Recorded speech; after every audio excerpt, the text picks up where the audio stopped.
Bible, il y a cette histoire du peuple d'Israël qui sort du pays d'Égypte, de l'esclavage, qui traverse le désert et qui marche vers la terre promise.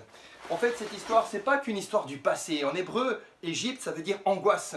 Et ainsi, cette histoire est notre histoire. Nous sommes tous appelés à sortir de ces angoisses qui nous enferment, qui nous rendent esclaves, pour traverser le désert et marcher vers notre terre promise.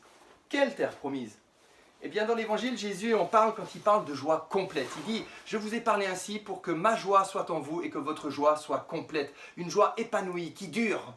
Ainsi, le but de notre traversée sur cette terre, c'est que nous puissions entrer peu à peu dans cette joie complète, épanouie, qui dure. Je vais donner un petit exemple. Quand j'étais enfant, une de mes plus grandes joies, c'était à Noël de pouvoir recevoir ce cadeau. J'en avais rêvé, je l'avais vu en vitrine, je l'avais vu dans des magazines. Et un jour, je l'ai eu. Et puis, quand je suis devenu adulte, une de mes plus grandes joies, c'était de voir mes propres enfants se réjouir au moment où elles ont déballé leur cadeau et exprimé de la gratitude. Une de mes plus grandes joies, c'était aussi d'être avec mes proches, avec de la famille, les grands-parents, les cousins, les cousines, et d'être là, de savourer un moment de retrouvailles. Et puis le temps passe, les enfants grandissent et ils sont à Noël dans une autre famille pour fêter. Les grands-parents, les arrière-grands-parents, eux aussi, sont ailleurs, ils nous ont quittés. Et dans ces moments-là, quelle est la joie qui reste ? Eh bien, c'est la joie du message de Noël qui nous rappelle que Dieu se mêle à nos histoires, qu'il s'intéresse à ce que nous vivons et qui nous envoie un sauveur pour que jamais nous ne désespérions. Dieu est celui qui nous donne la vie là où nous ne pouvons plus rien.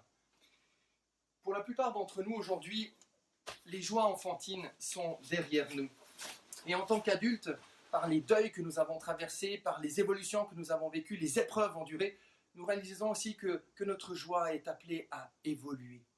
Eh bien, dans ces moments-là, la joie complète dont parle le Christ, c'est cette joie qui rassemble toutes les autres joies du quotidien, ces joies simples, qui les rassemble sans les dévaloriser, sans les déprécier, mais en même temps qui les porte ces joies et qui nous donne une raison d'être joyeux quand toutes les autres joies disparaissent.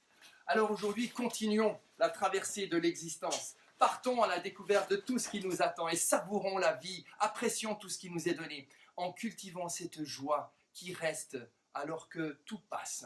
Choisissons la vie. Bon voyage!